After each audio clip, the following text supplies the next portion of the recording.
All right, guys. Well, thank you for joining us on the Real Producers Beyond the Pages podcast. We are here in the studio with the incredible Troy Trussell. He's capturing our video with Troy Trussell Videography. So if any realtors or businesses need any quality branding, Troy is your guy. He's not going to be doing a lot of the listing, any of the listing or the drone video footage. He does video the other way. So I'm your host, Samantha Luccherini with Wichita Real Producers, and I have two awesome guests here. So we've got Katie Dobbs with the Boulevard Group, brokered by EXP, and we have Nate Gaulin with Goodfellas Property Inspections. So thank you both for taking time out of your very busy schedules just to have fun, get to know a little bit about one another and kind of teach the real estate industry a little bit about you guys. So today's topic is going to be about inspections, motocross, real estate, a little bit of everything in between. So on that note, Nate, start us off. Tell us a little bit about yourself, or I guess, why did you invite Katie as your guest for the podcast? Yeah, definitely. Thanks, Samantha and Katie. Thanks for coming today. So a little bit about myself, Nate Gaulin. I have Goodfellas Property Inspections here in Wichita. Grew up in Derby, so I'm local to the area. And I started the company just based off of I had 20 years experience in corporate America, and I just decided that it was time to, in order to grow and to continue my passion for us in the service industry, something that I was, passionate about, to get out and do inspections for people in the real estate market. And real estate's always been something that I've always had a keen eye and interest in. Just never made the leap into it. So this was kind of a foothold for me to get my path down that journey for real estate. And with inviting Katie, so as we were expanding, clients and meeting new people, I was reaching out, via the social media as the ways of the world these days. So Yes. Reached out to Katie, and she took the chance with our company, being a new realtor in the industry. And I just felt like that it was important to, continue to share the successes and bring her in today to, help promote herself as well and continue on with her path as well. I love that. Yeah. Like you had mentioned, Katie, when we were warming up, that air of reciprocity. Yes. When someone, when you take a chance on someone, it's, or they take a chance on you, then, that's how loyalty begins. Like that's how a friendship and a business relationship begins. So I do love hearing those kinds of stories. All right. So then Katie, kind of tell me a little bit about you, why you got into this crazy industry and what your perspective was, like when Nate reached out and just kind of go down that road with us. Yeah, so I've always had a desire of real estate. I can remember as a young girl, my mom would take me and my three sisters to the parade of homes, and how excited I got to see these beautiful, grandiose homes with the interior design. But more importantly, how gratifying it was for my mom, a single mom of three girls, to achieve home ownership. That just always resonated with me. So when Nate had reached out through the beautiful metaverse we call Facebook, Yes. I researched his website and reached out to him and asked him, what all services he had to provide, because I'm always looking for, reputable companies to, serve my clients well. And I had a buyer, actually. She was relocating from California, and her son-in-law was the one who was going to meet Nate at the property for the inspection. So they both had a lot of pressure, but Nate, answered every question. And when I got the report back, there was some weird things that he found at the home, and it was of concern of my buyers. So, he took the time. I got him on the call. We had a 3-way call. He answered all her questions and brought a lot of easement, to those concerns. So that is cool. Yeah. I love it. I love the happy stories, the beginnings Yes. of a really cool thing. All right. So Nate, let's talk a little bit about your industry and the success you've experienced so far in the home inspection and the property inspection world. What does a typical day look like for you?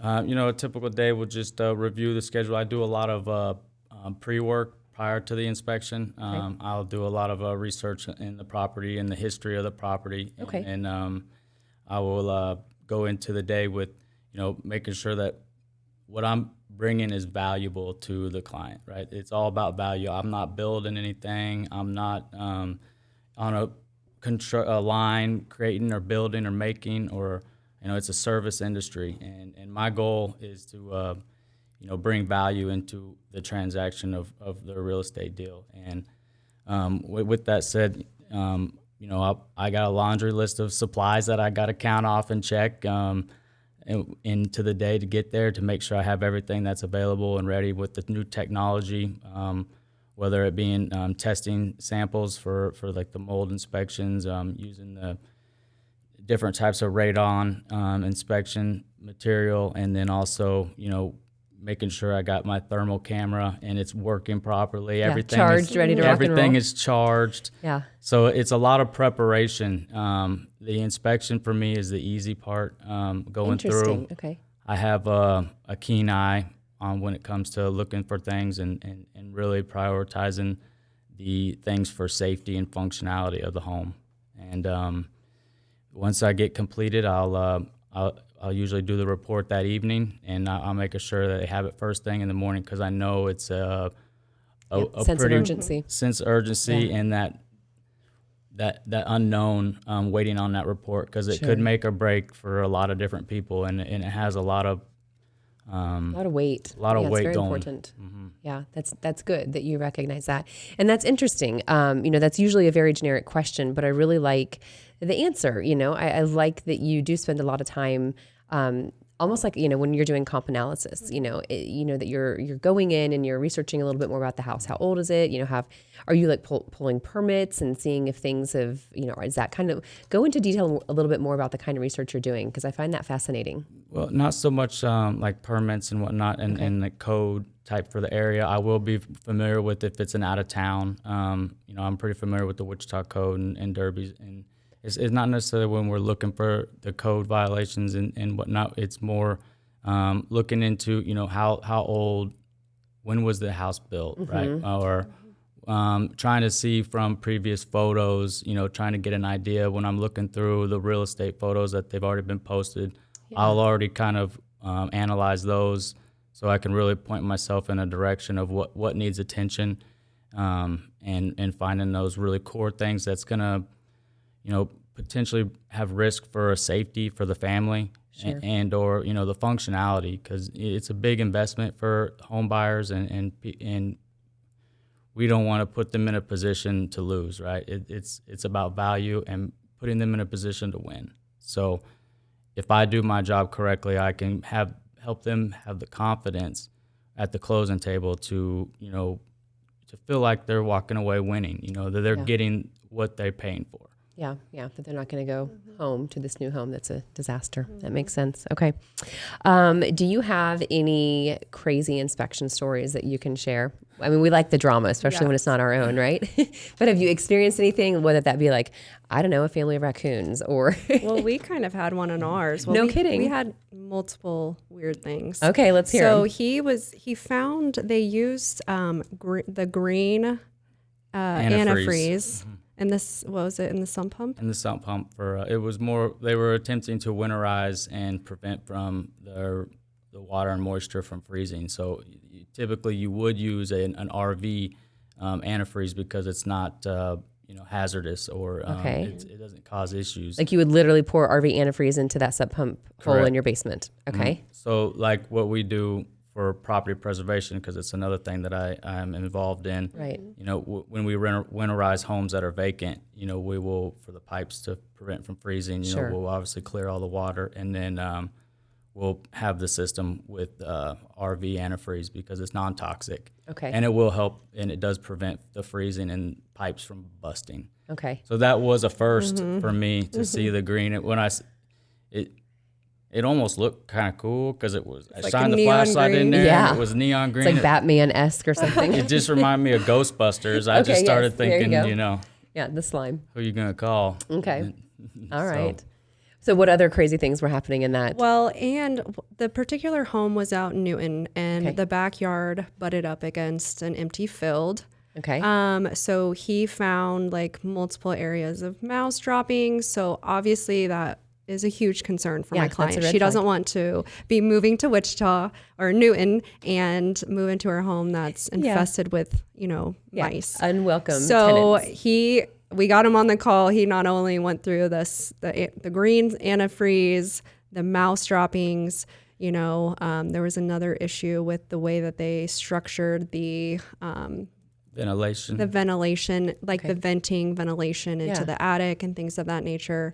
But it was like the mouse droppings was key. So he got on the phone. He was like, no, they were old mouse droppings, and he kind of, was like, yes, eased her fears. Yeah, eased her fears. Yeah. And he's like, the home is butted up against a field. You'll That's just need to common. take the necessary, preparations to avoid anything. And I think he had pictures of possible like entrances of where they could be coming from so that we could, remediate those areas. So that's good. Yeah. I would imagine not everyone thinks extra mice tenants are cute and adorable, especially if they're coming from California. yeah. Exactly. Yeah. All right. That's good. Nate, what is your 5-year goal here with Goodfellas in Wichita? 5-year goal is to, again, it comes back to just bringing value to clients, and just continuing that trend. I also would like to not only just be a solo inspector company, but, bring into some up and coming inspectors to have working for myself and expanding the team. And then, just continue to, get the awareness out and promote what we do. Yeah, and, just build that reputation among the agents. Yep. Yeah. And with that, just put myself in a position, to take care of the family and do the things that I enjoy, right? That's right. Motocross. Yep. Motocross. I have 2 boys, and they are expensive. They are. They have expensive taste. They are, yeah.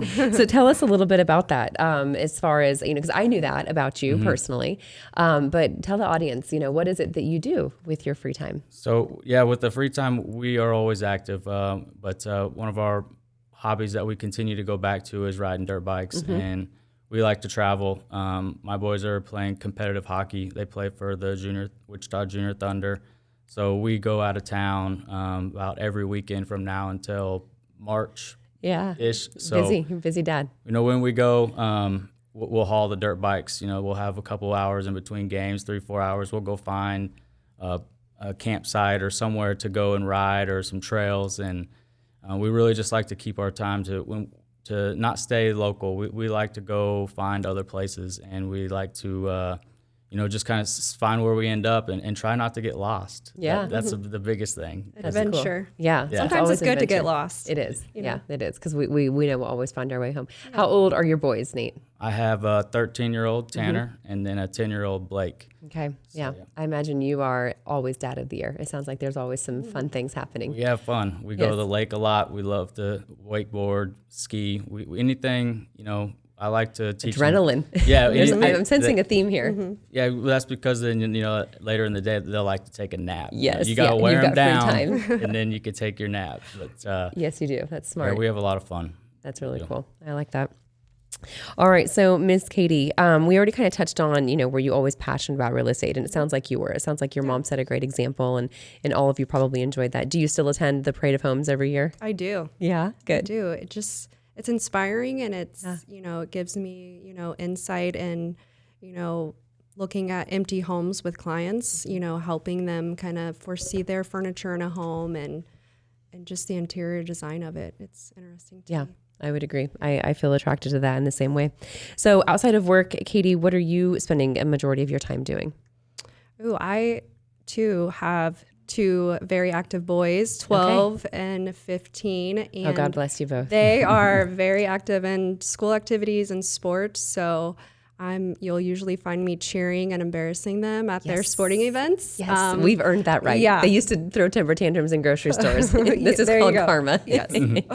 We're a very competitive family too. So, but in partaking in fun events in Wichita, I went to the Wagon Master Chili Cook-Off last month and Blocktoberfest, and just being social and, in the community. And I'm a big foodie too. So just trying new restaurants and Yeah, there's a lot of good places to eat. There's this one food vlog that I know of here in town called Live Local, and I guess that's kind of a plug to Troy. But they're great. He and Darren Hackney do a really good job of going around, and especially the hot sauce tasting. So if anyone's crazy enough to do that, you can get a hold of Troy. But there's no shortage of things to do in Wichita. I've learned that recently. It's just a matter of getting out there. Yeah. So it is great to get out of town. Always, but we do have it pretty good here in Wichita.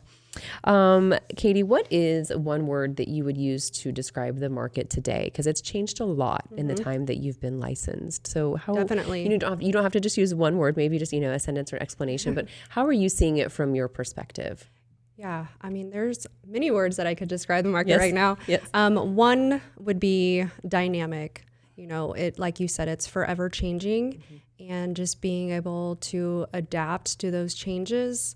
And it's undeniable that, the real estate market has a broad impact on our economy.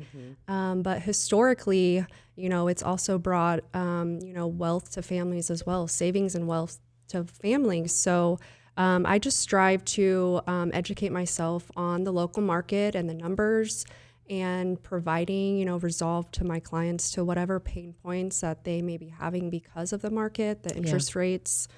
It's important to me to not only, have a good rapport and relationships with companies, but lenders as well, and just being able to provide lenders and their expertise to my clients, and what all programs that are out there to, help them achieve their goal of, buying and selling their next home. Yeah, getting to that closing table. And you bring up a good point that you are only as strong as your team, right? And so as a realtor, as a 1099, your team would include your lender partners, your home inspection partners, you name it, right?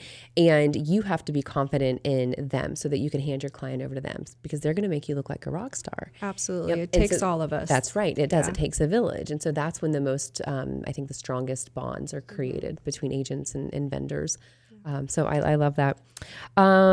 Let's see. How has a failure or an apparent failure set you up for success? Something that you could look back on and be like, yep, that sucked at the time. And it could be real estate related or not. Sure. Like being self-aware. Prior to real estate, I had a 15-year legal career. So, oh, God bless you. Yes. Wow, you went from one crazy stressful thing to another. Yes. Yeah, you're cut well for this. But I feel like I was kind of failing myself in a sense, because I became very complacent, and I didn't feel as though I was fulfilling like my true purpose. And so I made the risky financial decision to, leave that industry, a full-time, well-paying job, health benefits, and enter into real estate.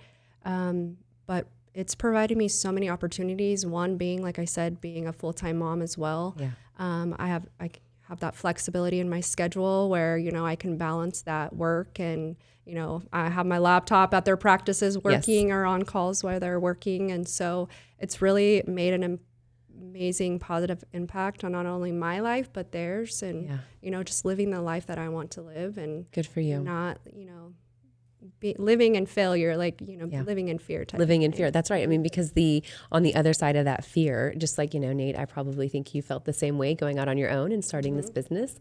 But on the other side of that is so much joy and accomplishment and just pride. Yeah. I love that. Good for you. Thank you. That is, it's a risk, but we don't regret, the things that we did in life. Yeah. We regret the things that we didn't take a chance on. So I love that.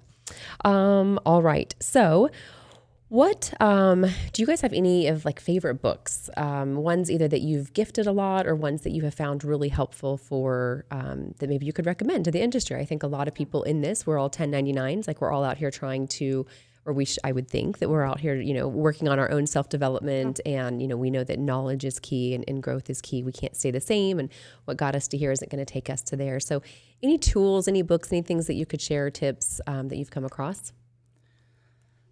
Honestly, I'm not the book guy. That I'm a Cliff Notes version. Yeah, like a podcaster. Yeah, I'm there a you podcaster. Go. I can't. I really don't spend a lot of time, or don't know many to suggest. Yeah, to be honest. That's fair. I mean, in all honesty, I don't read a lot of books. It's always listening to Audible, when I'm getting ready or or in the car. Yeah. Katie, have you come across anything? For me, I was actually gifted a book called Clarity and Connection. Okay. It's written by young Pueblo, which he's like a poet and philosopher.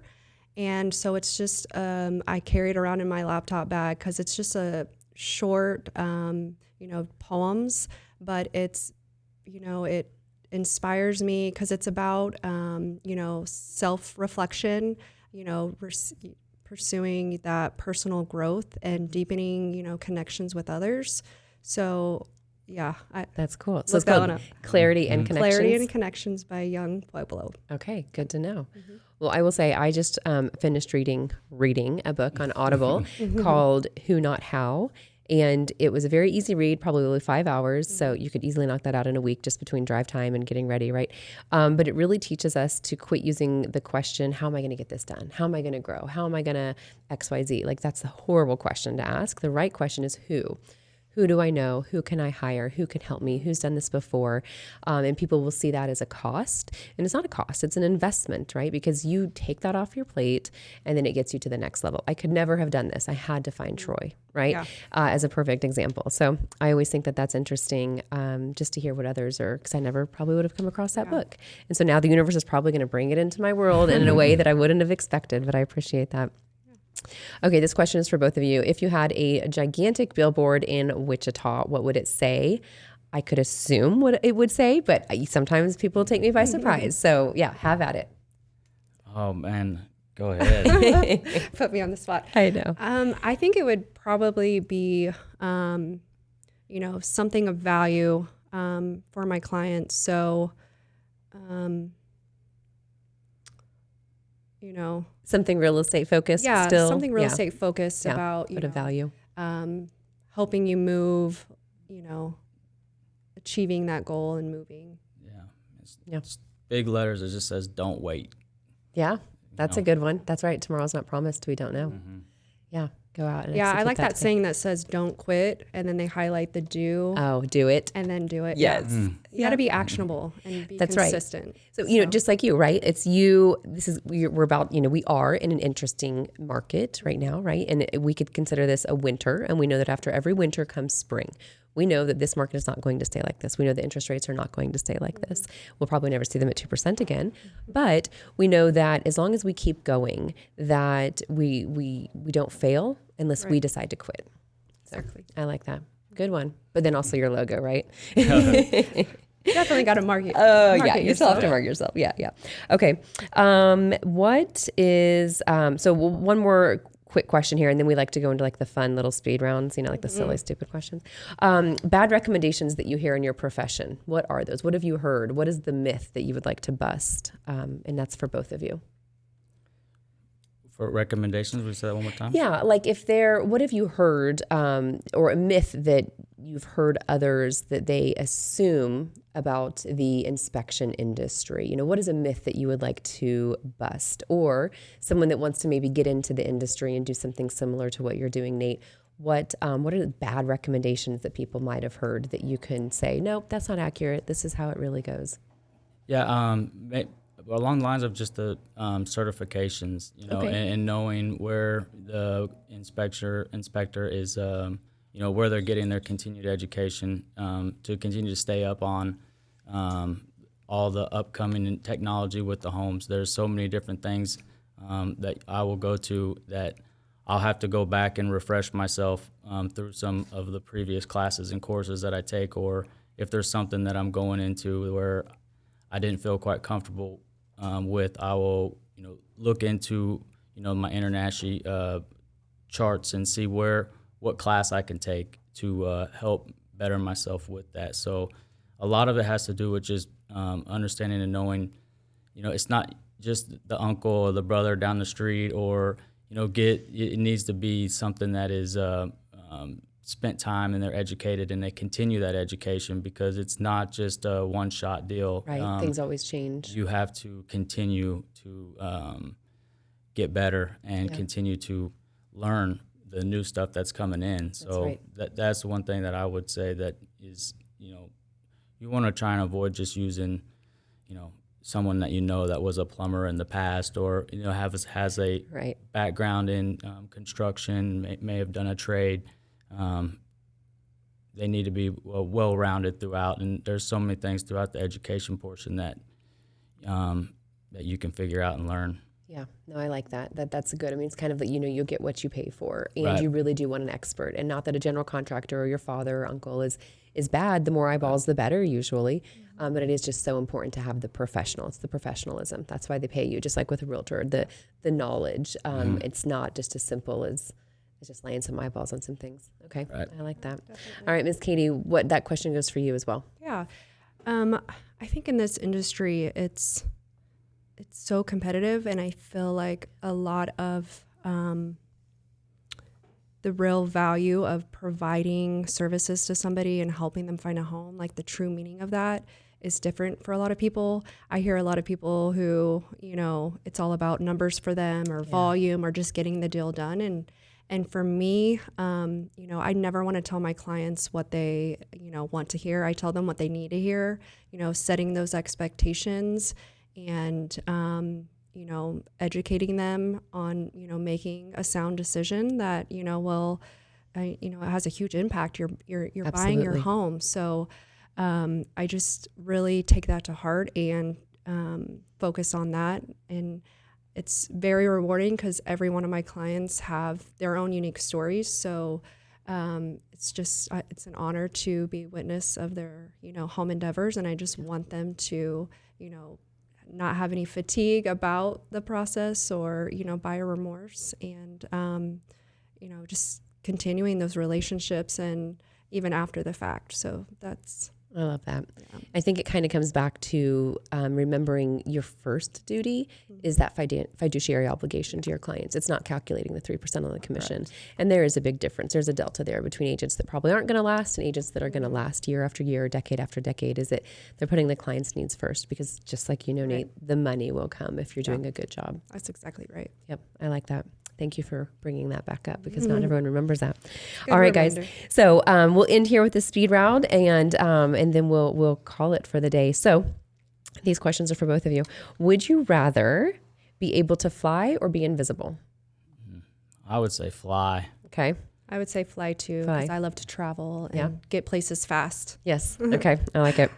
Would you rather be able to talk to animals or see into the future? Talk to animals. Okay. See, I would want to see into the future just because I'm always forward thinking anyways, and I'm trying to think step ahead. So to better myself, better equipped for the future. Yeah, for sure. All right. Would you rather have to write everything down instead of speaking again, or have to sing everything to communicate? I would write everything down. 100%. So that means you don't have a singing voice. Absolutely. I don't have a singing voice, but I love to sing. So I would sing everything. That's kind of funny, because even as a little girl, I would annoy my sister singing, but my mom would always say, "Oh, it makes her heart happy." So even to this day, like a little birdie. My just sister's singing like, a little "Oh, song. it makes her heart happy." So There we go. I love it. singing definitely. You have to choose one day, one day out of the month, and just sing everything. Yeah. There you go. Let's do it. Would you rather lose, and this is not because of COVID, I just thought it was interesting, but would you rather lose the ability to smell or to taste? Which one could you go without? I could go without smelling. I think there's more good tasting things that I would miss out on than things that smell good. Yeah. I don't know. I would probably go taste, just because the smelling, it brings back so many memories and the feelings that you get from different smells versus tasting. Yeah. No, that olfactory sense is super strong for sure. I mean, I wouldn't want either, but I think a lot of us did probably lose some of those abilities in COVID and learned just how rich they made life and how much it kind of sucks to lose one or both. Yeah. Yeah. My son was having me take shots of straight up lime juice. I was like, no, nothing. Let's go. Yeah. I never had it. Well, consider yourself lucky. You've got some good immunity. Me neither. All right, guys. Well, thank you so much. Yes. I really do appreciate you guys just taking time and coming to visit. And that is a wrap for our Beyond the Pages with Katie Dobbs of EXP and with Nate Gaulin of Goodfellas Property Inspection. Thanks, guys. Thank you. Thanks, man.